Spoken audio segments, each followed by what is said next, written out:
Poll for today. Do you agree that the Democratic debates were a disaster for the party?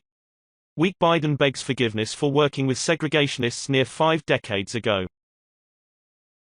Seeking to put to rest a weeks-old controversy that has dogged his campaign for the 2020 Democratic presidential nomination, Joe Biden apologized on Saturday for touting his past record of working civilly with segregationists serving in the U.S. Senate in the 1970s after being roundly criticized by rival candidates. Biden, who served as vice president under the first black U.S. President Barack Obama, until now had pointedly resisted apologizing for the remarks he made on June 18 that had drawn criticism from others in the Democratic field, exposing racial and generational tensions among the candidates. Was I wrong a few weeks ago to somehow give the impression to people that I was praising those men who I successfully opposed time and again? Biden, 76, asked on Saturday afternoon during a speech in Sumter, South Carolina. Yes, I was, and I regret it.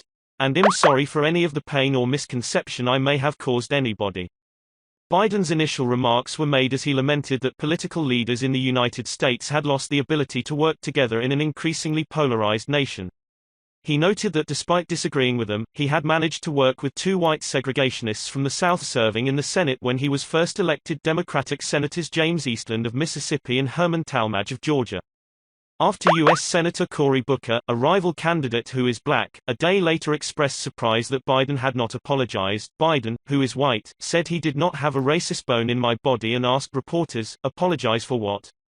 Black voters have played a critical role in the Democratic primary process, and winning the party's nomination would be unlikely without their support. Hillary Clinton's strong support among black voters played a critical role in helping her secure the 2016 Democratic presidential nomination.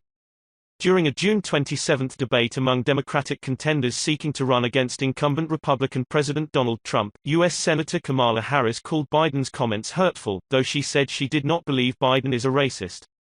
Harris was among half a dozen candidates who spoke on Saturday in New Orleans at Essence Festival, a gathering for black women organized by Essence magazine. She announced a policy plan targeted at closing the racial wealth gap. Black Americans were excluded from participating in the first industrial revolution and the wealth it generated, said Harris, the daughter of a black father from Jamaica and an Indian mother.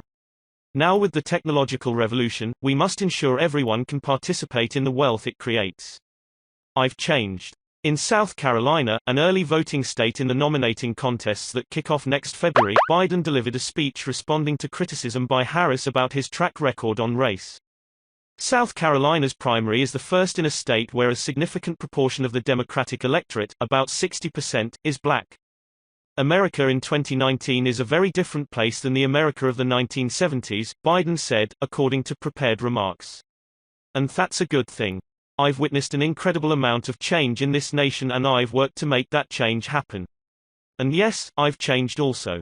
Much of Biden's early lead in the polls was fueled by strong support among black voters, but his support has appeared to wane in the wake of criticism about his position in the 1970s about busing of minority students to integrate schools.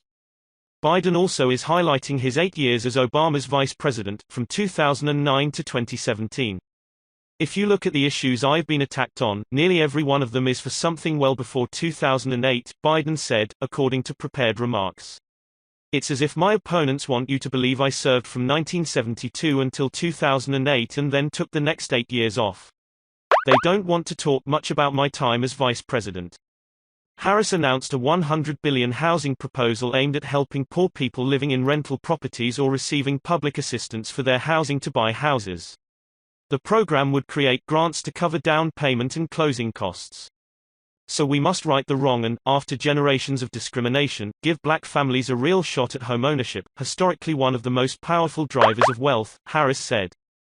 U.S. Senator Elizabeth Warren touted her series of proposals that target closing the pay gap for black women in America, including a promise to sign an executive order to force any company with a federal government contract to certify equal pay.